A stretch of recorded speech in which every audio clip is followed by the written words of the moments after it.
नमस्कार, केसरी उजाला न्यूज में आप सभी का स्वागत है। मैं हूं श्रुतिका। रुक करते हैं खबरों की ओर। कोरोना महामारी को देखते हुए इस बार धम्मचक्र प्रवर्तन दिन घर पर ही मनाने का आह्वान सभी भक्त ने सभी नागपुर वासियों से किया। उन्होंने यह भी कहा कि सभी अनुयायी घर पर ही तथागत गौतम बुद्ध व डॉक्टर बाबा साहेब आम्बेडकर की वंदना कर प्रशासन को सहयोग कर सादगी से पर्व मनाएं।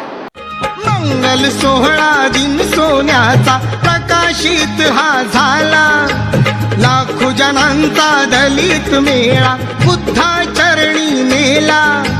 56 साली हर्षभरात, 56 साली हर्षभरात चंद्रमणी सवे लाखो जनात, त्या दीक्षा भूमीवर अभिमान केलई धर्मांतर। प्रतिवर्ष धम्मचक्र प्रवर्तन दिन पर नागपुर में लाखों की संख्या में बौद्ध अनुयायी एकत्रित होते हैं, लेकिन इस साल कोरोना के कारण दीक्षा भूमि मैदान में होने वाला समारोह रद्द कर दिया गया है। पूरे भारत के अनुयायी दीक्षा भूमि पर आते हैं। ज्यादा भीड़ भाड़ से कोरोना से संक्रमित हो सकते हैं, इसीलिए एहतियात के तौर पर यह फैसला लिया गया। कुछ दिन पहले शहर के पालक मंत्री नितिन राउत ने सभी बौद्ध अनुयायियों से घरों में रहकर ही बुद्ध वंदना करने का आग्रह किया। उन्होंने कहा कि सभी नागरिकों को कोरोना नियमों का पालन करना चाहिए तथा धम्मचक्र प्रवर्तन समारोह को बहुत ही सादगीपूर्ण तरीके से मनाने की भी अपील की है। हर बुद्ध प्रेमी तथा अनुयायी को अपने घर पर रहकर बुद्ध ग्रंथ पढ़कर गौतम बुद्ध व डॉक्टर बाबा साहब आम्बेडकर की वंदना कर प्रार्थना करनी चाहिए। कोविड-19 के कारण दीक्षा भूमि परिसर में केंद्र व राज्य सरकार की ओर से कोरोना महामारी को देखते हुए सार्वजनिक आयोजनों पर रोक लगा दी गई थी। इस वजह से इस बार धम्मचक्र प्रवर्तन दिन का आयोजन सादगी से किया गया। इस अवसर पर समता सैनिक दल द्वारा परिसर में मार्च भी किया गया। 14 अक्टूबर 1956 को बाबा साहब ने अपने अनुयायियों के साथ यहाँ पे बुद्ध धर्म की दीक्षा ली थी।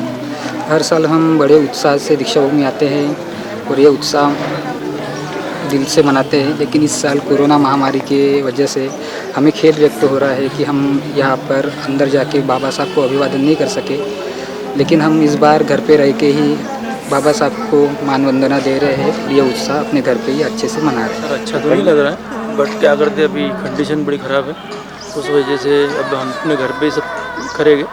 64वां धम्म परिवर्तन दिन है, उसके उपलक्ष्य में हम अपने घर पे ही। बुरा तो लग रहा है, काफ़ी लोग आते हैं भारत से ही, भारत के कोने कोने से सारे बौद्ध बांधव इधर आते हैं अपने बाबा साहब को अभिवादन करने के लिए, भगवान गौतम बुद्ध को अभिवादन करने के लिए आते हैं।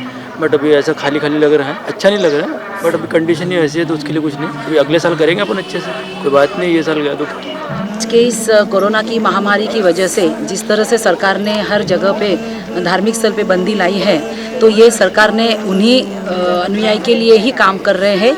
उनके अच्छा आरोग्य और हेल्दी और सेफ रहना चाहिए, इसीलिए सब कर रहे हैं। लेकिन आज जो आपको स्मारक समिति में इतना ये दिख रहा है, मतलब कोई भीड़ नहीं, कुछ नहीं, तो इसका यही एक मतलब है कि कोरोना महामारी की वजह से जो इतना बहुत ही ज़बरदस्त लोगों के ऊपर उसका अटैक हो रहा है। अगर यहाँ पे अगर लोगों की भीड़ होती है, अनुयायियों की, मैं भक्त तो नहीं कहूँगी क्योंकि बाबा साहेब आम्बेडकर के भक्त नहीं, मैं हमेशा सबको यही कहती हूँ कि भक्त नहीं, अनुयायी रहो, उनके विचारों के ऊपर चलो। तो जितने भी अनुयायी हैं, एक उसी के लिए, उनको सिर्फ एक सलामी के लिए आते हैं। तो अगर वो इस हज़ारों में नहीं आते तो लाखों की तादाद में आते। अगर ऐसे लाखों की तादाद में अगर एक जगह पे अगर आ गए तो ये नेचुरल डिज़ास्टर जो अभी कोरोना के रूप में जो आया हुआ है, वो सभी को उसका ऊपर ये होगा, इफ़ेक्ट होगा और पूरे समाज के ऊपर उसका इफ़ेक्ट होगा। इसलिए मैं चाहती हूँ कि हम सबको सहयोग करें। 64 साल गुजर गए, देखते थे इस धम्म क्रांति को। भला अरे कोई कोरोना धोरोना हुआ ना, मुझे भी कोरोना आए तो कोरोना का मैं अकेला सामना कर सकता हूँ, चाहे रोग शरीर का हो या चित्त का। वेदना पच्चे या पहिया, वेदना से मुझे कोरोना में ढकेल दो, मैं कोरोना से बच करके आऊंगा, मुझे यह कॉन्फिडेंस है। सब रोगा, सब भया, सब उपद्रवा विनश्यतु। पता नहीं, लेकिन देश के सारे संप्रदाय के सारे लोग भूल गए, विद्या को ही भूल गए, प्रज्ञा को ही देखने से ही भूल गए। अभिजा में सारा मनुष्य समाज, देश का, जम्बूद्वीप का, सारे विश्व का बेहोशी में जी रहा है। अरे बेहोशी में 100 साल का जीना ना कुछ नहीं है। सुअर के समान है। मनुष्य लोग है, दुर्लभ बहु मनुष्य भाव, दुर्लभ है मनुष्य का जीवन, और उनको धर्म नहीं मिल गया। बोधिसत्व परम पूज्य डॉक्टर बाबा साहब ने 64 साल के पहले इसी भूमि पर, पवित्र भूमि पर, यह बाबा साहब ने सारे देश को, सारे विश्व के मानव को, अरे विशुद्ध चित्त से काम करना है तो ये रिवॉल्यूशन है। एक व्यक्ति दूसरे व्यक्ति के साथ मनुष्यता का ही व्यवहार करे। मनुष्य बनता है इस बोधि ज्ञान को धारण करते हुए, आत्मसात करते हुए कोई व्यक्ति लाभान्वित होता है, श्रोतापन्न सकदागामी अनागामी अरहत प्राप्त करता है।